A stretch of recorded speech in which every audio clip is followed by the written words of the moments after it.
Hello, hello, hello. It's Terry. And it's the day after Thanksgiving, and lo and behold, I struggled up, not feeling working, not really knowing what day it was. Just knew I had to work. Somehow I felt like it was Monday, like I had just went through a weekend, a long weekend, but knew I had to work, had a headache, but knew I still had to get up and go to work. Was up brushing my teeth, struggling to get to work at 10 till 8, and got a phone call as I had my toothbrush in my mouth that I didn't have to work. So, hallelujah. So, anyhow, I did get a little bit more motivated, and so I'm out here now looking at some orchids, some better than others. But on a day like today, when it's winter,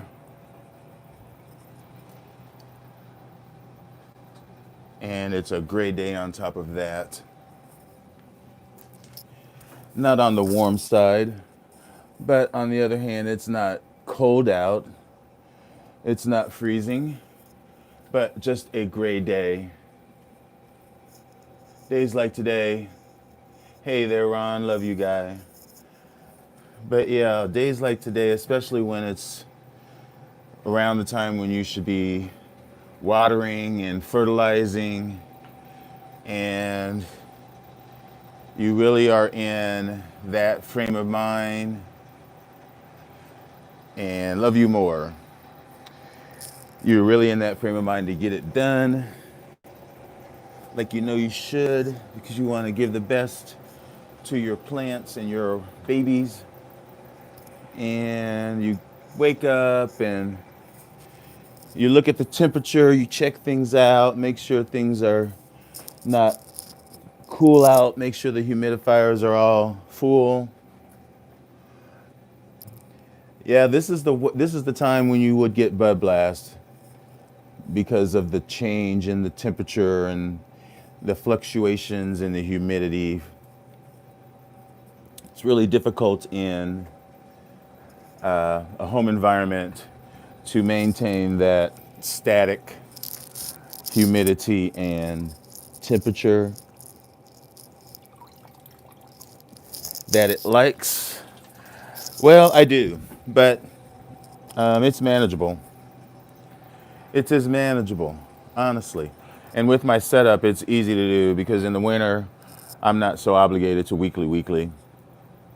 And I can do sections that need done. Some things don't have to be done as much as others, if that makes any sense. Well, yeah, if you think I am, I appreciate it. You only see one small bit of the craziness of me and my life and lifestyle and all the hobbies and crap I do. But it's my choice and I love it. So I guess I am, to keep it all straight, 600 and something orchids plus paying bills and all the other stuff. So yeah, you too. And plus watching these videos, plus doing all of that. That takes a lot. And you're right there with me, Ron. So you might not be making the videos, but you're taking the time to look at them, which is a lot. I wish I had more time to just watch and not do. But yeah, in the fall, I do less, and I have to force myself to do less. Hey there, Rhea. If that makes sense. Yeah, happy Thanksgiving to you. Thanks. But yeah, I think that's one of the hardest things with this hobby is having restraint. And that's with everything. With spending, buying, impulse buying. restraint with watering. Well, I live for you to show up, Ron. Honestly, I do. Every word I say, I mean it. Every word I say to you, I mean. So anyway, yeah, it's you know, I'm not the. I wouldn't say that every way that I grow, I would like to pass on. Like I would, I don't encourage sharing water like I do. I'm lucked out. I've lucked out so far that I haven't yet discovered the, you know what I'm trying to say, the F word. And so I've been lucky in that regard because that's the number one cardinal sin. So, but having restraint, because it doesn't matter what size your space is, there is always going to be a limit. And I am only one person. I'm not going to, I'm not the kind of guy that would have a garden and have an acre and then would hire a gardener to do it. I don't, you know, I'm not that kind of a person. That's kind of like cheating yourself out of the joy in life. If you're going to buy a house with a garden, then I think you should be out there gardening it. Or don't buy, or just buy some evergreens that you don't have to tend to, if that makes any sense. And I know I'm full of opinions. I know. I know. But yeah, it's you know, it flows with your lifestyle if you can do it, and luckily I can.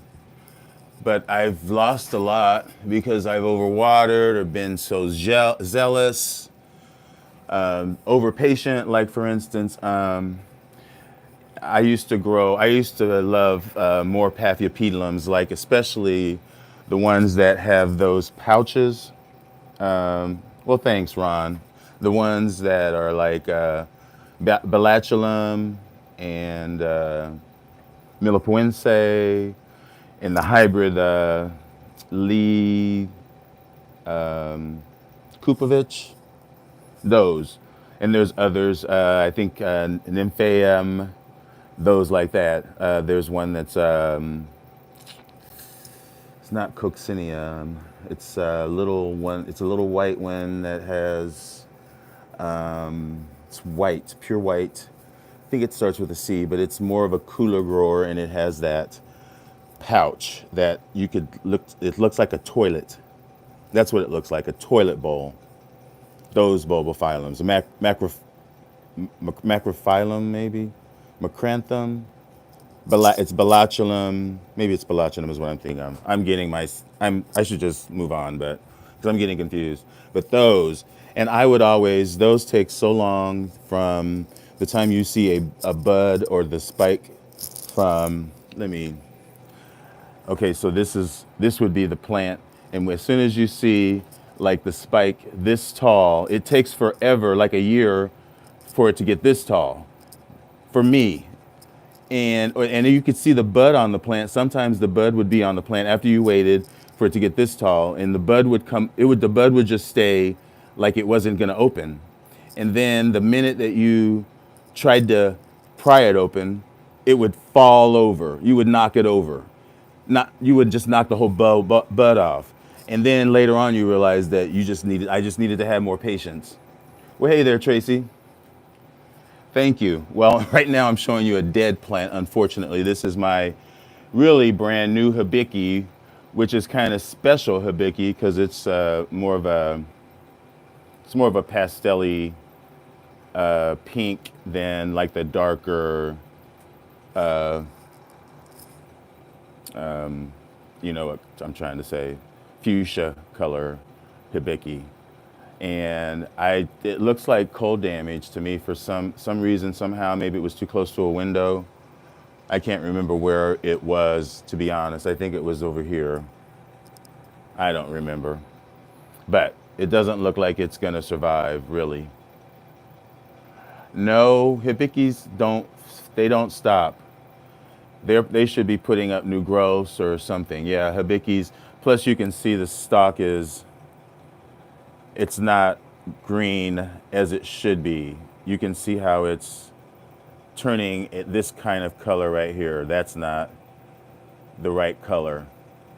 It should be more of a green color. Yeah, it should be more like this, and it's just not doing that.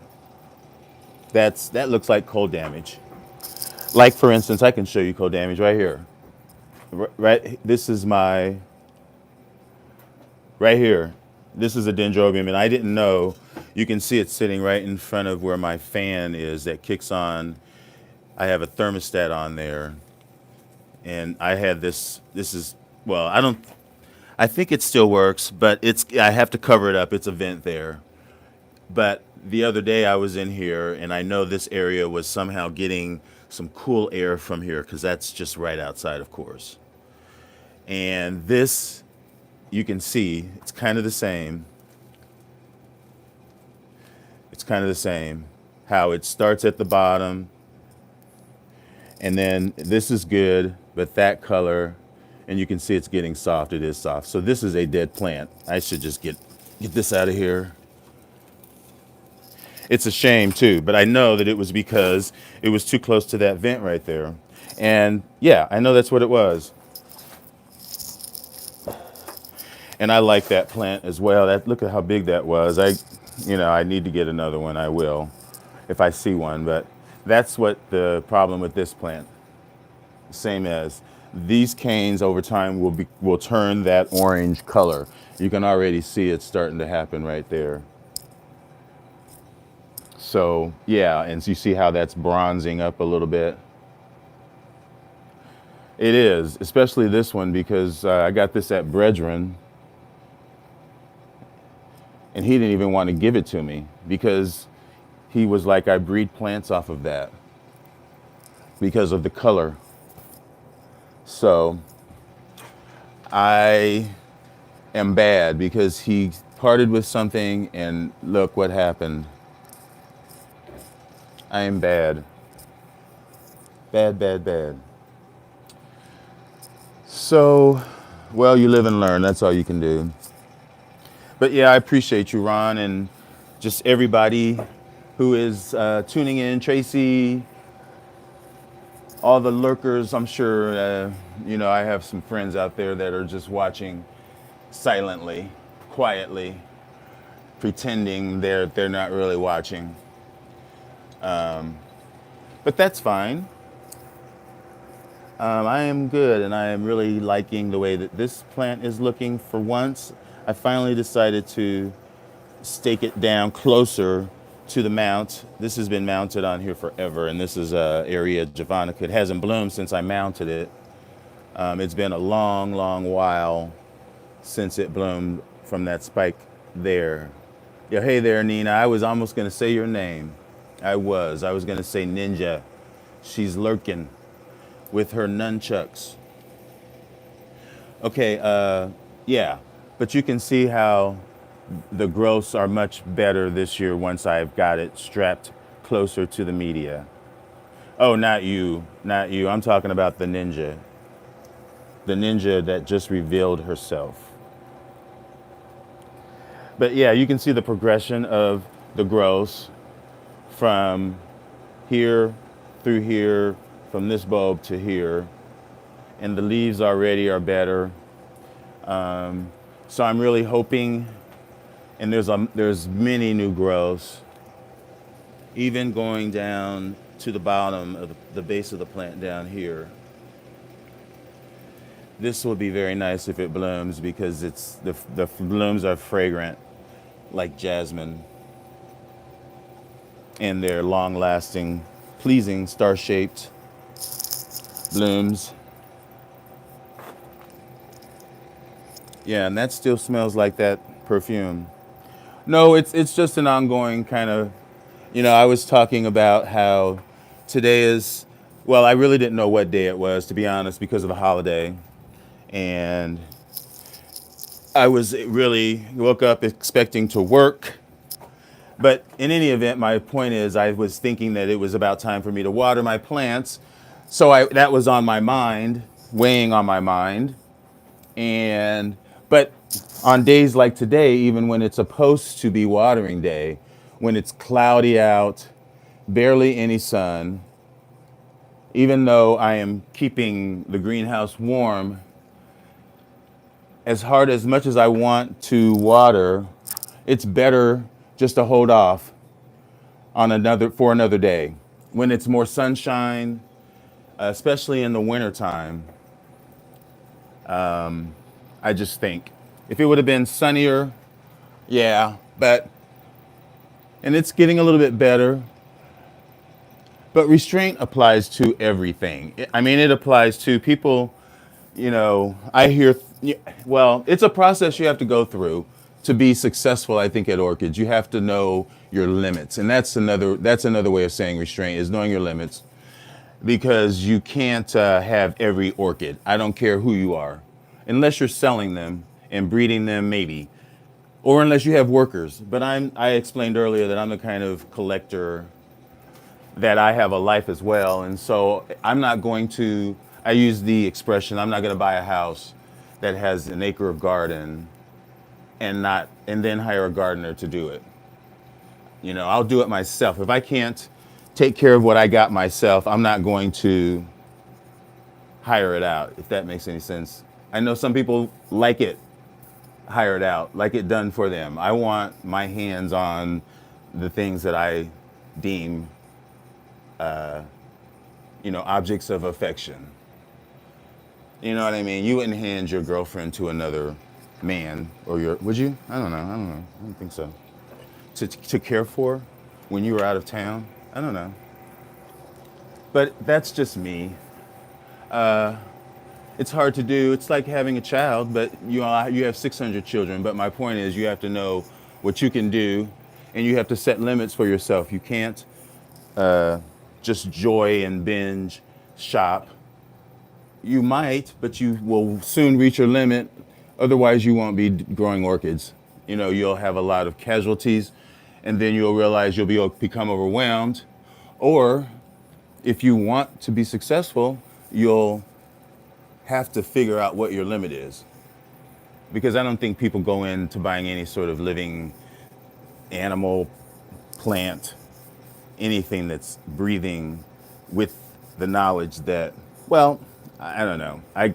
I shouldn't say that, because my mind is morbid, and I look at my dog when he first starts losing that sheen that I know he's becoming an adult, and I'm like, well, I only have a few more years with you, and I get a little teary, but I don't want to be morbid like that, but I can be too much of a realist at times, but you know what I mean. Nobody wants to have a collection of dead plants. I don't, what's the thrill of making videos if you have no orchids to show because they're all in the garbage?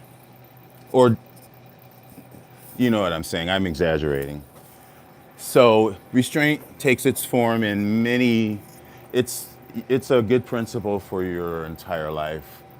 It's not just for orchids, and it doesn't matter how much money you have. I'm sure that I once heard a story about the World Orchid conference that they have. Was it every couple of years or something? I think one of the last couple was in Ecuador a couple of years ago, that coincided with something World Phalaenopsis. But anyway, I heard that half of that whole thing, that the display portion of that, is all funded out from millions and millions and millions and millions of dollars. It's all like funded by the Rothschilds and the Scotchies and people like that. And people that I don't even know their names, from Asia and all over the world, and they have private jets flying back and forth, bringing in fresh flowers for the fresh orchids every day. I mean, that just doesn't sound, I don't know. That sounds more like advertising than orchid growing to me. I don't know. So that's my little rant. Yeah, so we do all struggle, but I think once you get a grip of it, or you recognize some of the signs that you really need to kind of slow down or put a halt, then I think you'll have more success, because it's kind of a difficult hobby.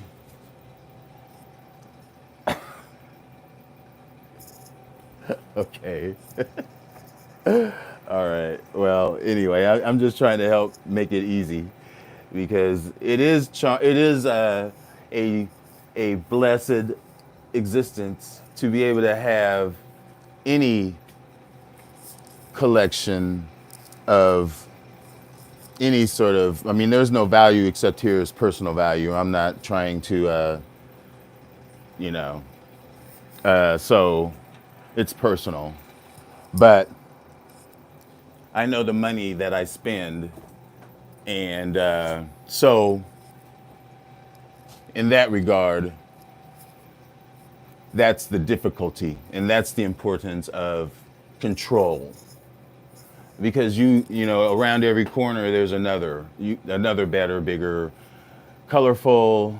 You could say that about everything.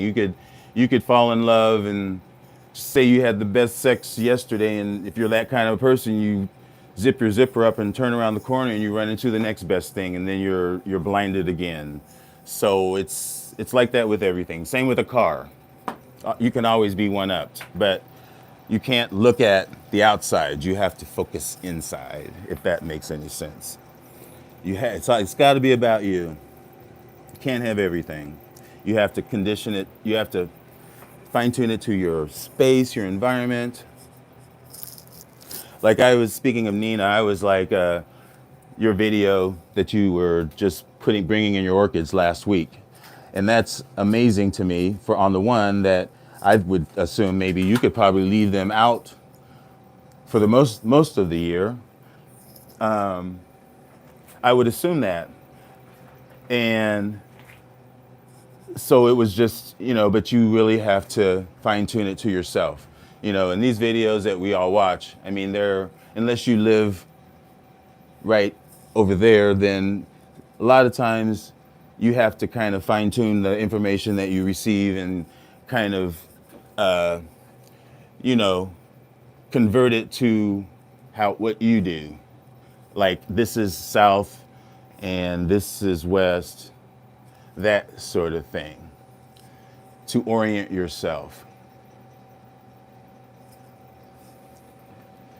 Well, but I mean, you can do anything if you do the research, the work, you have the knowledge, and that's another lesson as far as doing research and experimenting and switching things around and looking at your plant and knowing if there's something wrong. And that's what you have to do. And you can't just let it sit on your counter and then walk away and water it and then walk away and don't make sure that it's drained all out. Make sure that the leaves are all, you have to pay attention. It sounds simple, but you have to. So anyway, well, yeah, it happens. Yeah, it does. It is. I'm surprised that I didn't lose more from when I knew that I should have sealed that, because you can't really see it, but there's a whole styrofoam up and down the inside, blocking so that no air goes through that crack there. Otherwise, it would be pointless, because I have the heat here that's keeping it ambient, and it's the humidifier here and plus the fan there keeps it going in that direction. And then I have this over here blowing cool air, freezing air this way. I mean, it's self-defeating. So you really have to pay attention. And if you have, and I used to do it, I'm guilty. When you have spent so much money that you can't remember the things, then you have too much. That's my philosophy. So, I mean, the goal in the winter is to have zero casualties like that, like this. I mean, this was from, yeah, this, I can't remember. This did happen in this too. So you try to keep these numbers down, and because in the past for the winter for me was just housing. It was like I was just warehousing. I didn't really use the heater, which was detrimental. So it was the same principle. I was trying to not kill so many, or I was warehousing them. And now it's sort of the same because they're not growing. They're dormant. So it sounds bad, but they are dormant. So they really are just somewhere where they can be maintained in a static, you know, humid, dryish, but you know, humidity that they like, comfortable, not necessarily high, but they can handle 60 to 70 in the winter. That's what they like, and that's easy to maintain in the winter. But you have to maintain it if you can, so that you can be away, get a little bit of a break. But anyway, I'm just rattling. Sorry. But yeah, I'm surprised that I did not get more because I was lax. I waited one day and I know I was lazy, and I remember being in bed and I was thinking in my head going, I know it's freezing out and I know that cold air is blowing, but I just closed my eyes and went to bed. Sometimes you have to do that as well. You do. Because I would have probably fallen asleep on the way in here. And then on the way in here, I would have probably knocked my head on one of these plants, knocked it down into this, and would have broke a spike off. And this one too. And then I probably would have had a knot on my knee and would have been limping back to bed. And would that have been worth it? I don't think so. I sat right there. So, okay. But despite that, things are looking really good. It was the domino effect when I was trying to do the right thing. I took into consideration the fact that it was probably midnight, and the fact that I really didn't want to get dressed. I didn't want to have to tiptoe in here in the dark, and that's what I knew I was going to have to do. I didn't want to turn on any lights, fumble around. I would have done more damage. So I'm giving too much information, as I always do, so sorry. Sorry. I am looking for scale on all the plants that have a history of it like this one does. For the last 2 years after it bloomed, I dealt with scale, and then it set it back.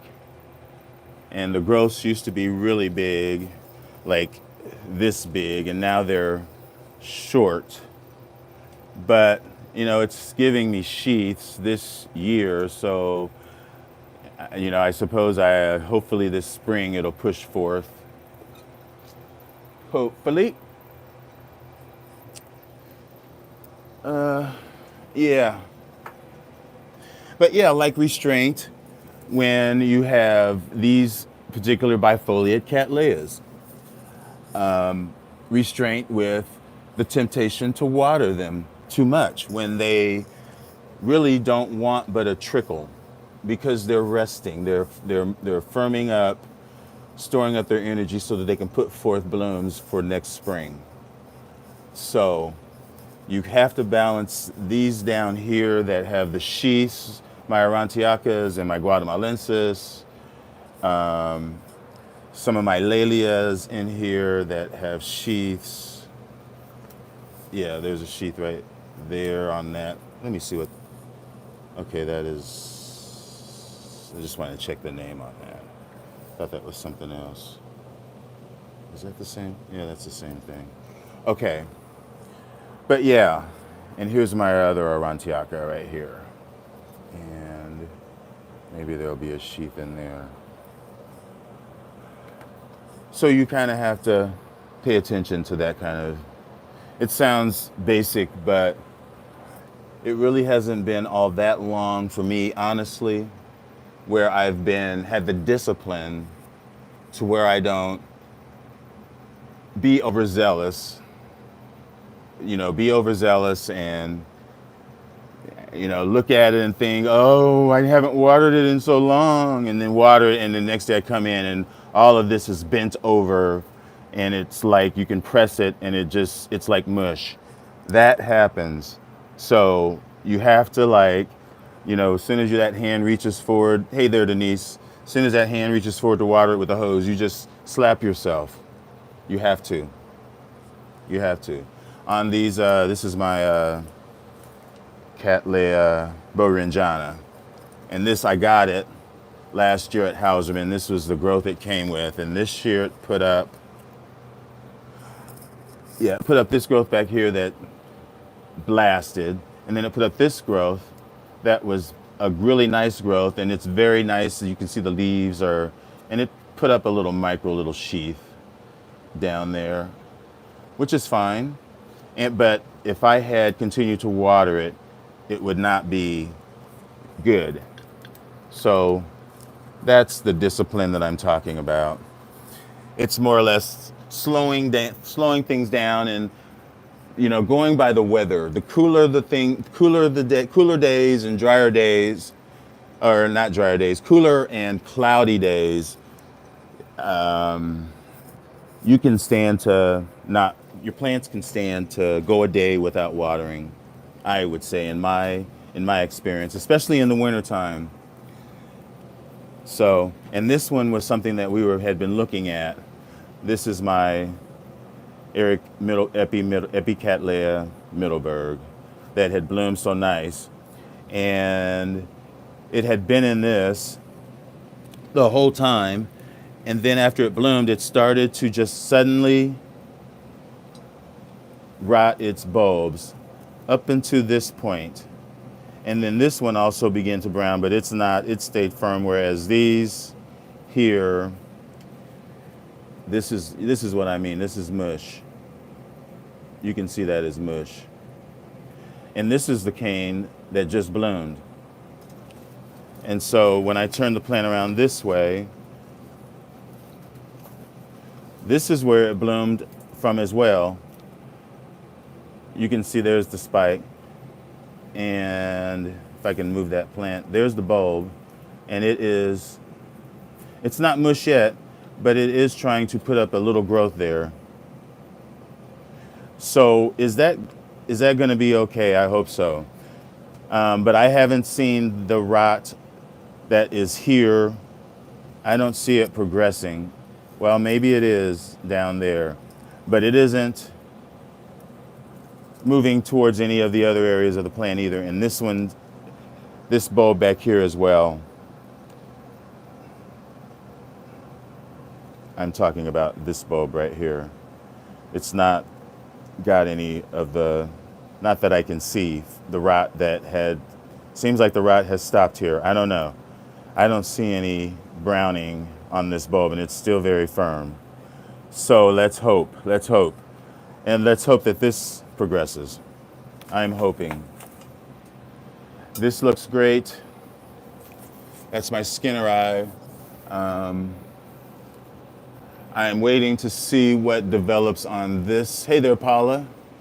This would be my my mystery bulb dendrobium. I'm pretty sure it's probably both of those plants that I've been talking about. What it is, oligophyllum and Laodicea. I'm really looking forward to this, my epidendrum, or the Colostylus parkinsonianum, hoping that the growths progress. It is getting new roots. Like I had said before, the roots that it came with were that color, sort of a pink color. And then it came here, and now it's putting out different color roots. Like this is a different new root tip. So that's actually great. Here's an old root tip right there. You see how those are more pink color? So I'm happy that there's still these. Well, actually, you know what? These roots are from this plant. Let me move this plant out of the way. That is from this Parkinsonianum. These up here are from this epidendrum. Sorry to be so confusing. But yeah, that doesn't look so good. But I think I want to say that there may actually be hope that, anyway, I'm going to let it just go. I mean, that looked like that was the original crown right there. This is my Trichocentrum lanceanum, which really only put up very minute little growths, beginning of growths, and then they all blasted. So I don't know what that's about, but I don't know. Oops. And those buds are still going. But anyway, folks, what is the time? But yeah, I'm happy about my Forbesii that I put on this log. Well, I mounted it on the inside of the log. And that new growth that's here is still putting up leaves, still maturing. And then there's that growth, that new growth, and then there's that one. And then there's this one over here, right there. So that's really, really good. I'm so happy that I want to see roots. I want to actually, well, I don't want to see roots, to be honest. I want the roots to go that way into this log so that it's attached to it. That's the way that I want. I want the roots to go that way.